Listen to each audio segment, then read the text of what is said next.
Apakah demokrasi telah mati? Resensi buku non-fiksi yang berjudul Negara dan Bandit Demokrasi. Hai semuanya, kenalin aku Rensiva Stalamaris Ginting dari SMA Negeri 2 Medan.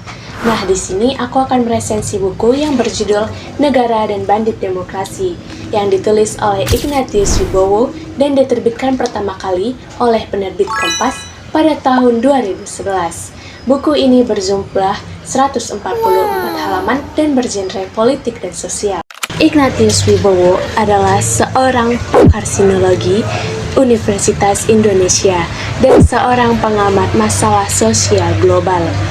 Pertama kali saya melihat buku ini di perpustakaan sekolah saya tertarik untuk membaca buku ini karena judulnya yang cukup unik dan menantang. Negara dan Bandit Demokrasi. Emangnya apa yang salah dengan demokrasi kita? Emangnya ada ya bandit demokrasi? Apa sih itu bandit demokrasi?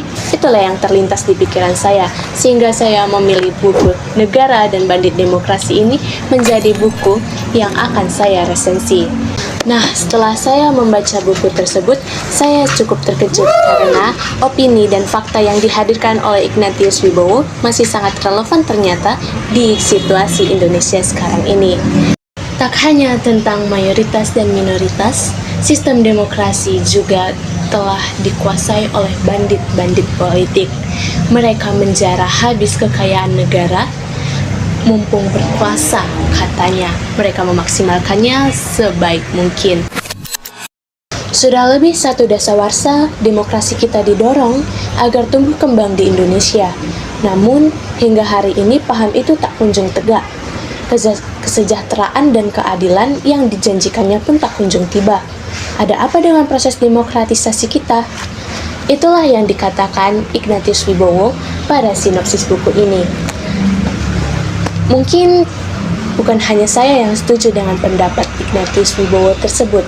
Jika hingga hari ini, pada tahun 2025 ini, kita masih belum merasakan kesejahteraan dan kenyamanan yang diiming-imingkan akan terdapat dan tercapai oleh sistem demokrasi.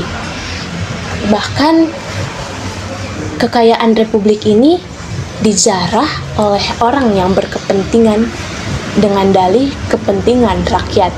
Memangnya itu benar? Kritik yang tajam dan relevan dengan keadaan Indonesia menjadi salah satu kelebihan dari buku ini. Dimulai dengan kasus mayoritas dan minoritas yang diambil dari kasus kerusuhan anti-Tionghoa yang sempat terjadi di Indonesia pada bulan Mei 1998 dan diikuti dengan pendekatan melalui kasus-kasus serupa yang terjadi di berbagai negara lainnya. Lalu ada kasus korupsi, premanisme, dan kasus kesewenang-wenangan yang timbul karena masalah sistem demokrasi.